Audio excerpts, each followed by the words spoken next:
읽겠습니다. 시편 103편 1절 2절 말씀 함께 합독하시겠습니다. 내 영혼아 여호와를 송축하라. 내 속에 있는 것들아 다 그의 거룩한 이름을 송축하라. 내 영혼아 여호와를 송축하며 그의 모든 은택을 잊지 말지어다. 시편 103편은 다윗의 시입니다. 특별히 이 말씀은 다윗이 삶을 마감하면서 자신의 삶을 회고하면서 지은 시입니다. 다윗은 80살에 죽습니다. 그래서 이 시는 최소 70세에서 80세 사이에 지었다고 사람들은 얘기합니다. 이 말씀의 처음 1절, 2절을 보면은요, 송축하라, 하나님을 높여드려라, 기뻐하라, 찬양하라. 송축하라, 송축하라가 3번 나오죠. 내 속에 있는 것들아 그의 거룩한 이름을 송축하라. 내 영혼아 여호와를 송축하라. 그리고 끝에 있습니다. 그의 모든 은택을 잊지 말지어다. 이건 누구한테 하는 말일까요? 자기한테 하는 말이에요. 내 영혼아, 그분을 송축하는데 그의 모든 은택을 잊지 말지어다. 즉 다윗아, 너는 네 평생 은혜 베푸신 그 은혜를 잊어버리면 안 된다. 따져보면 다윗은 어려서부터 부모로부터 별로 인정받지 못했던 사람이에요. 그런데 하나님이 다윗을 지명해서 기름을 붓게 한 은혜가 있어요. 골리앗하고 싸우러 가서 돌멩이 몇 개 들고 갔는데 그 싸움에서 그 거대한 골리앗을 돌 하나로 무너지게 해요. 그게 다윗의 힘이었을까요? 아니죠. 그건 하나님의 은혜였습니다. 사울 왕에게 쫓김을 당합니다. 청년의 시절을 온갖 도망자의 신세로 다 날려버려요. 고향에도 가지 못하고 사람들하고 어울리지도 못하고 얼마나 힘들었을까요? 그 청년의 시절 얼마나 친구들과 어울리며 재밌게 보내고 싶었을까요? 그러나 그 시절은 온통 그저 도망다니는 그 긴박감 속에 시간을 보냈어요.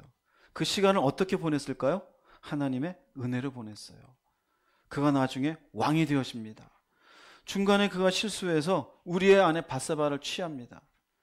그 깊은 가슴에 돌덩이 하나를 안고 이 죄 때문에 부구하고 있을 때 하나님이 그 죄를 용서합니까? 안 합니까? 용서해 주어요. 얼마나 큰 은혜입니까? 이 외에도 우리가 다윗의 일대를 쭉 보면은요, 수많은 전쟁이 있는데 그 전쟁에서 다윗은 진 적이 없어요. 누가 이기게 했을까요? 하나님이 이기게 했어요. 하나님이 이기게 했어요. 전쟁이 있었고, 우리가 시편들을 쭉 보면은요, 다윗은 질병도 있었어요. 주변에 있는 사람들이 저놈은 언제 죽을꼬, 그런 내용도 나와요. 옆에 있는 자기가 믿었던 신하들이 음모도 꾸며요. 막 이 모든 것들을 어떻게 지나가게 했을까요? 하나님의 은혜예요. 지금 고백은 그거예요. 인생 마감하면서 70이 넘은 나이에 머리는 하얗게 세워져 있고 곧 죽을 수밖에 없는 연약한 자신을 바라보지만 그 내면 속에서는 자신의 어려서부터 쭉 살펴보면서 다윗아, 내게 베푸신 하나님의 은혜를 너는 결단코 잊어버리지 말아라. 그래서 그분을 내 속에 있는 모든 것들아 너는 뭐해라? 찬양해라. 높여드려라. 그분을 송축하라입니다. 그러면서 시편 103편 오늘 보는 이유는 이것이 주는 다윗의 인생에 우리에게 그야말로 소중한 보석 같은 보석함을 쫙 열어 보여줘요. 한평생 하나님의 은혜 가운데 있었던 다윗, 그가 이 시편 103편에 남기는 자신의 인생의 가장 정수의 것을 딱 남깁니다. 그것이 오늘 여러분에게 24년, 25년을 넘어가는 여러분에게 귀한 영적인 메시지가 되기를 주의 이름으로 축복합니다. 그가 깨달은 건 뭐냐면요, 하나님은 자기를 경외하는 자를 긍휼히 여기시더라라는 거예요. 시편 103편 13절 말씀 읽어보겠습니다. 아버지가 자식을 긍휼히 여김같이 여호와께서는 자기를 경외하는 자를 긍휼히 여기시나니. 굉장히 중요합니다. 시편을 쓰면서 다윗아, 하나님이 내게 베푸신 은혜를 잊지 말아라. 그러면서 쓰는 말이 깨달은 걸 쓰는 겁니다. 다윗의 깨달음은 뭐냐면요, 인간은 하나님의 긍휼이 필요한 존재다 이거예요. 하나님의 긍휼하심이. 그걸 깨달았어요. 왜 그럴까요? 살다 보니까 하나님이 삶의 무엇이에요? 주관자예요. 젊어서는 내 삶을 누가 만들어요? 내가 만들어요. 내가 뭔가 재능이 있어야 되고, 어디인가 가서 좋은 학교를 나온 라이센스가 있어야 되고, 또 좋은 사람과 만나가지고 좋은 사업을 벌려야 되고, 내가 하는 것 같아요. 그런데 다윗처럼 은혜 가운데 하나씩 넘어가서 나이테처럼 점점점 은혜의 두께가 두꺼워지면 깨닫는 게 있어요. 인간은 정말로 뭐가 필요하다? 긍휼이 필요하구나. 긍휼이 필요하구나. 이 긍휼이 없으면 내가 살 수 있는 존재가 아니구나. 왜 하나님이 우리의 삶의 주관자일까요? 성경은 얘기해요. 누가 너를 살게 하느냐? 내가 너를 살게 한다. 누가 너를 죽게 하느냐? 내가 너를 죽게 한다. 누가 사람을 높이느냐? 내가 사람을 높인다. 누가 사람을 낮추느냐? 내가 사람을 낮춘다. 이스라엘 백성들에게 말해요. 누가 너희를 인도해내느냐? 내가 인도해내는 것이다.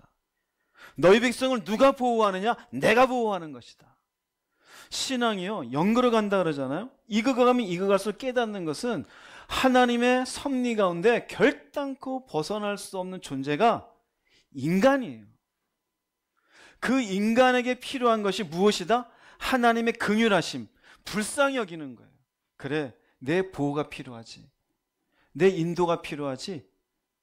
내가 너를 붙잡아주는 게 필요하지. 이게 긍휼하심이에요. 그런데 이 긍휼하심의 대상이 누구냐? 깨달은 건 다윗은 하나님을 경외하는 자예요. 모든 인간에게가 아니에요. 이것을 다윗이 깨달았어요. 경외한다라는 것은 쉬운 말로는 두려워한다는 얘기예요. 그러나 두려워한다는 말은 무섭다는 의미잖아요. 그런 의미가 아니에요. 하나님의 능력과 하나님의 위엄을 깨달아가면서 그분에 대한 공경의 마음이 있는 거예요. 그래서 영어로 하면 리스펙트가 되어지고 또 하나의 의미는 fear가 돼요. fear. 그러니까 fear라는 게 afraid, 두렵다라는 얘기가 아니에요. 뭔가 그 마음 가운데 우러나오게 되어지는 그 대상에 대한 높임의 마음이에요. 이것을 우리 신앙적으로 더 편하게 말씀드리면 하나님이 모든 것을 알고 계시고 주관하시는 분으로 내가 의식하는 거예요. 의식하는 것. 그 의식을 하게 되어지면 하나님은 그렇게 하나님을 경외하는 자에게 무엇을 베풀어 주어요? 긍휼하심을 베풀어 줘요. 즉 우리의 삶 속에 하나님의 일하심이라는 것을 하나씩 보게 되어져요. 다윗은 여기에서 13절에 깨달은 것은 하나님을 경외하는 자에게 은혜를 베푸는데 이 은혜 가운데 내가 있으려면 경외하는 사람이 돼야 되잖아요. 근데 왜 내가 경외하는 사람이 돼야 될까? 경외해야 할 이유에 대해서 2절, 3절로 얘기해요. 먼저 14절 말씀 읽어보겠습니다. 이는 그가 우리의 체질을 아시며 우리가 단지 먼지뿐임을 기억하심이로다. 그가 우리의 체질을 안대요. 체질을. 무슨 우리의 사성 체질을 아는 걸까요? 아니면 MBTI를 아는 걸까요? 그런 게 아니라요. 영어로 보면 여러분들 쉽습니다. He knows how we are formed. 우리가 어떻게 만들어졌는지 그분은 안다라는 거예요. 왜 알까요? 우리를 누가 만들었어요? 하나님 만드셨어요. 우리를 너무나 잘 알아요. 우리는 언뜻 생각하기에 부모님에게 내가 태어나게 되었다는 생각만 해요. 아니요. 그 이전에 하나님이 우리를 만들어 주신 줄로 믿으시기 바랍니다. 태초의 인간을 무엇으로 만드셨어요? 하나님이 직접 무엇을 만들었어요? 흙으로요. 흙의 원어는 먼지예요. 우리는 흙덩이도 아니에요. 먼지에 지나지 않아요. 즉 이 말씀은 우리가 왜 하나님을 경외해서 긍휼히 여김을 받아야 되느냐? 다윗이 깨달은 건 그래요. 우리를 잘 아는데 인간의 실체는 무엇이다? 먼지일 뿐이다 이거예요. 이렇게 고백한 다윗은 그 위치는 왕의 위치에 있었어요. 우리식으로 오늘 현대로 치면은 재벌 회장님이나 아니면 대통령 정도 될 거예요. 그 위치에서 얘기해요. 왜 하나님의 긍휼하심이 필요하냐? 먼지이기 때문이다. 이것을 다윗은 그 인생의 마지막에 깊이 해안을 가지고 깨달아요. 또 하나의 이유를 얘기합니다. 시편 103편 15절 16절 읽어보겠습니다. 인생은 그날의 풀과 같으며 그 영화가 들의 꽃과 같도다. 그것은 바람이 지나가면 없어지나니 그 있던 자리도 다시 알지 못하거니와. 다윗의 표현입니다. 인생은 그 날이 사는 날이 풀과 같대요. 풀이라는 게 뭡니까? 있다가 금방 지잖아요.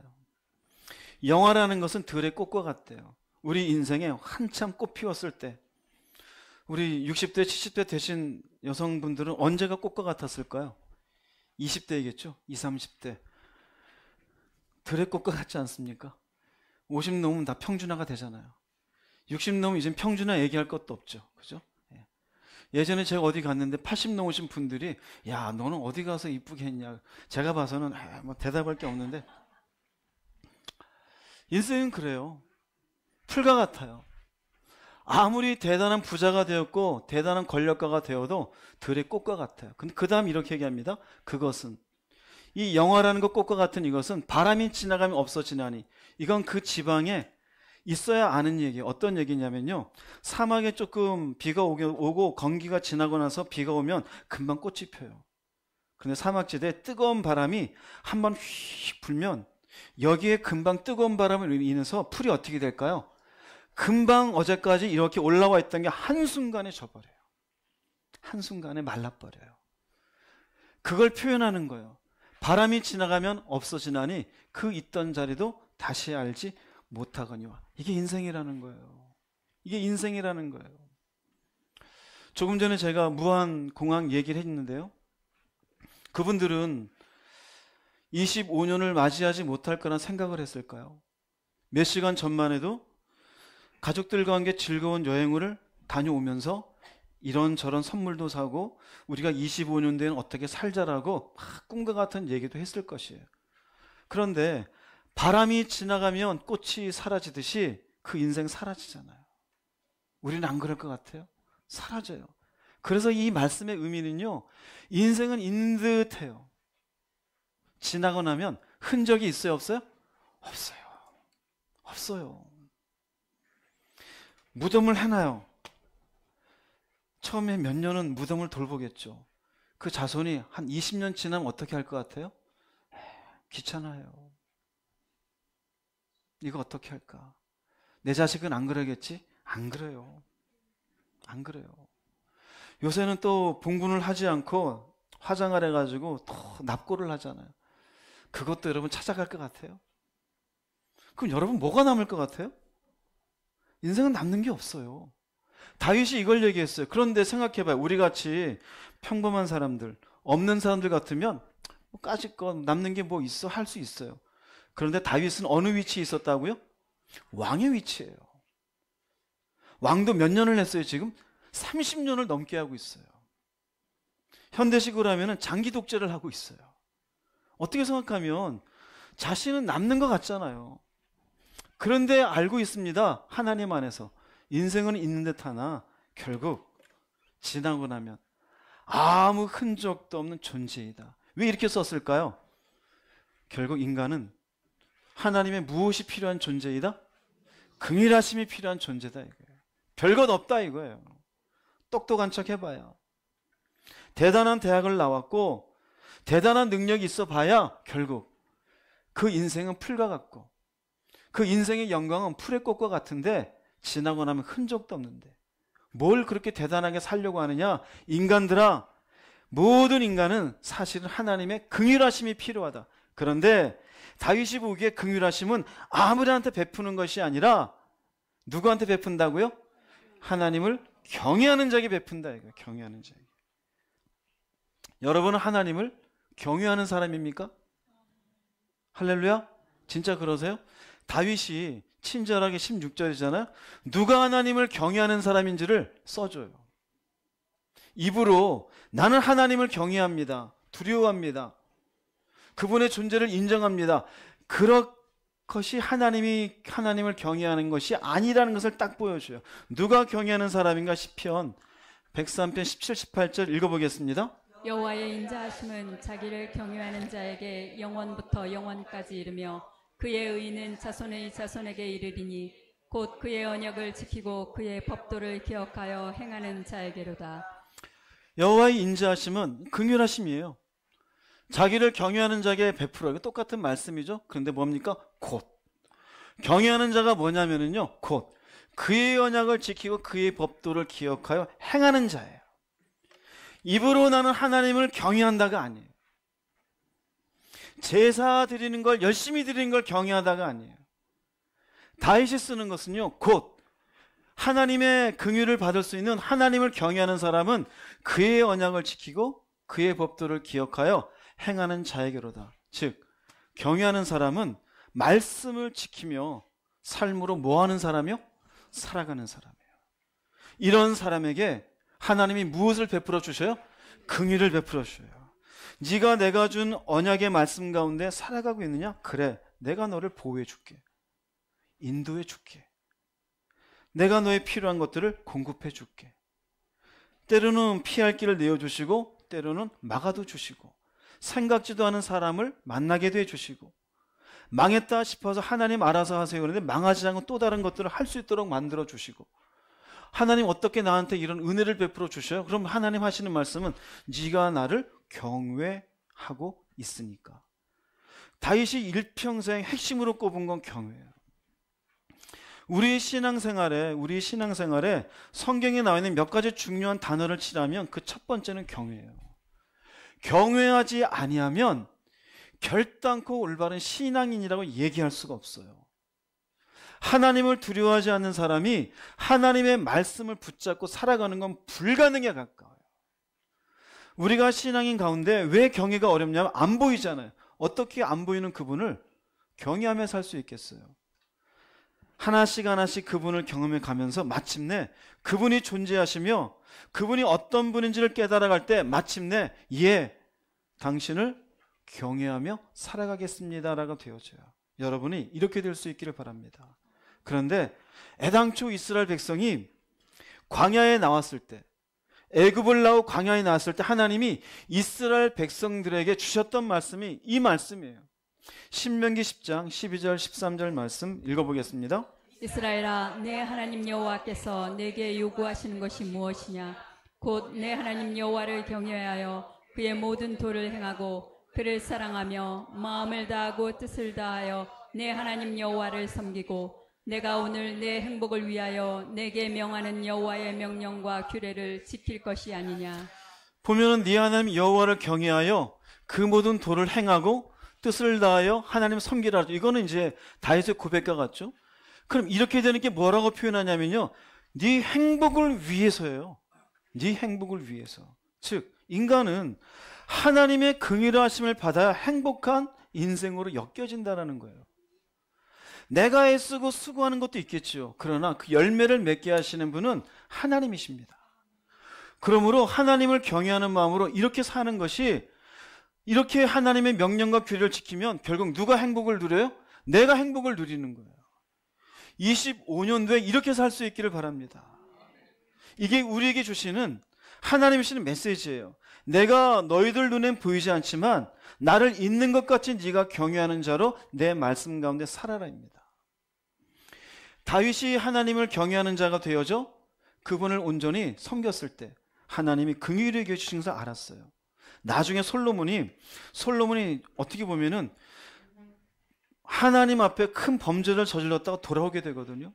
하나님이 하지 말라고 했었던 우상들을, 온갖 것들을 들여오게 되고 처첩을 1000명이나 거느리면서 하나님이 이러면 안 되지 않느냐 그랬을 때 몇 번이나 거절했었어요.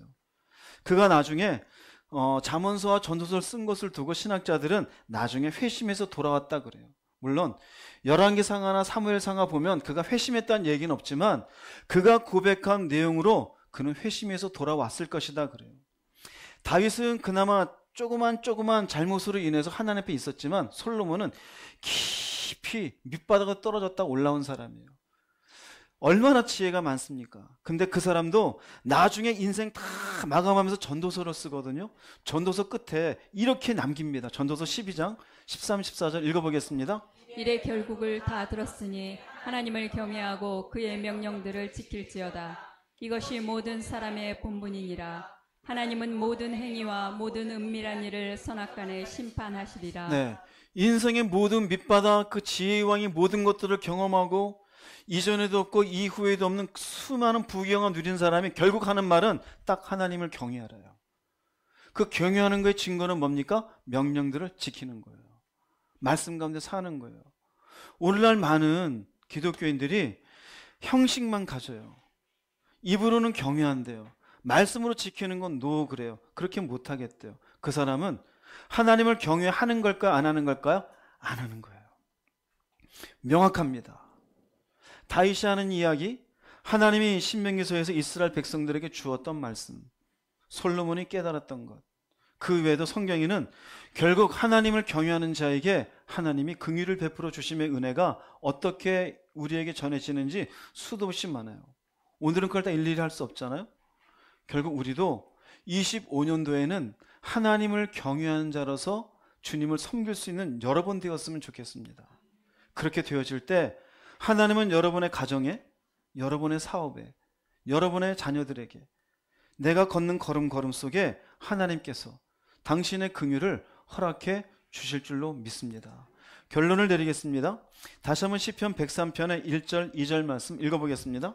내 영혼아 여호와를 송축하라. 내 속에 있는 것들아 다 그의 거룩한 이름을 송축하라. 내 영혼아 여호와를 송축하며 그의 모든 은택을 잊지 말지어다. 하나님이 베푸신 은혜를 생각했을 때 그 은혜가 하나님을 경외할 수밖에 없는 다윗으로 만들었던 거예요. 보이지 않는 하나님이 당신이 누구인지를 증거해 주시는 것이 은혜예요. 은혜예요. 그 은혜들을 다윗이 처음 시작합니다. 다윗아, 너는 잊지 말자. 기억하자. 오늘 여러분에게도 똑같습니다. 24년이 지났잖아요. 다 잊어버리고 내일로 가자. 아니요. 잊어버리면 안 돼요. 24년도에 내가 하나님의 어떤 은혜를 경험했는지 생각하세요. 내가 어떻게 무너졌는데 그 무너진 자리에서 어떻게 건져주셨는지 생각하세요.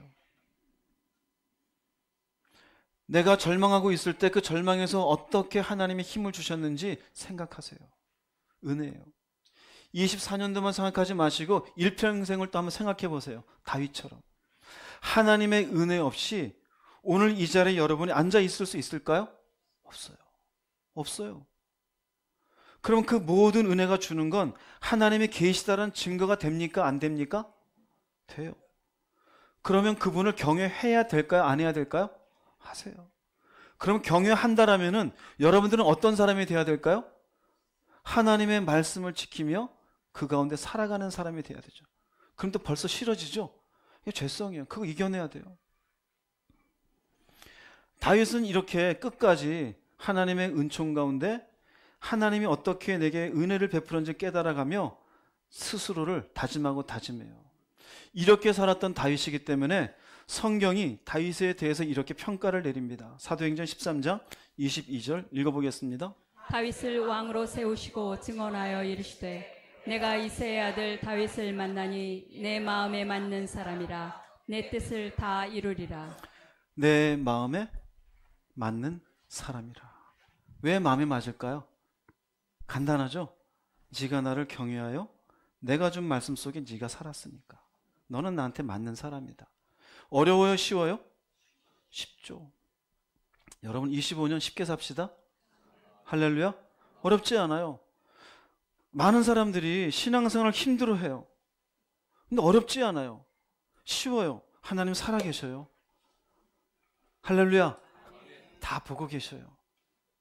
없는 분처럼 대우하지 마세요. 그럼 쉬워요. 그 살아계신 하나님이 나한테 어떻게 살라고 하는지 살펴보세요. 그분을 생각하며 이 말씀 가운데 하기 싫은 것 해보세요. 하고 싶은데 하지 말라는 것 멈춰보세요. 그러면 여러분도 너는 내 마음에 맞는 사람이라 라고 말씀해 주실 겁니다. 25년도에는 하나님 마음에 맞는 사람이 되시기 바랍니다. 욕망의 노예가 되지 마세요. 자기가 하고 싶은 대로 살지 마세요. 인간은 긍휼이 필요한 존재입니다. 하나님을 경외하여 그분의 마음에 맞는 1년, 아니 여러분의 인생에 마치는 시간까지 경외하는 모습으로 살아가는 승리자들이 되시기를 주의 이름으로 축복합니다. 기도하시겠습니다. 말씀을 생각하시며 기도하시고 이 시간 기도하고는 여러분 나중에 마무리하고 가시면 됩니다. 오늘은 여러분들 제가 한 명 한 명 안수해 드릴 겁니다. 많은 분이 계셔서 기도 일일이 드리는 시간은 길지 않습니다. 짧게 20초, 30초 뭐 그 정도 될 것 같아요. 짧은 시간 기도하더라도 섭섭해하지 마시고 잘 안수 받으시고 여러분 마음껏 1년을 보내면서 회개하실 것들 회개하시고, 또 누군가에게 섭섭한 것 있으면 다시 한번 돌아보시고, 25년도는 내가 어떠한 하나님 앞에 신앙인으로 살아야 될지를 다시 한번 기도하는 그런 시간으로 삼을 수 있기를 바라겠습니다. 다 함께 주님 한번 부르시고 통성으로 기도하겠습니다. 주여! 할렐루야. 주님 하나님 감사합니다. 하나님 이 시간 우리를 부르시고 인도하시어서 주 앞에 예비하며 기도하게 하시니 감사합니다. 기도하는 10년 가운데 은혜를 더하시옵시고 역사하여 주시옵소서. 은총을 더하시옵시고 하나님 이 시간도 안수하는 가운데 주님의 능력으로, 주님의 은혜로 온전히 안수되어지는 시간으로 삼아 주시옵소서.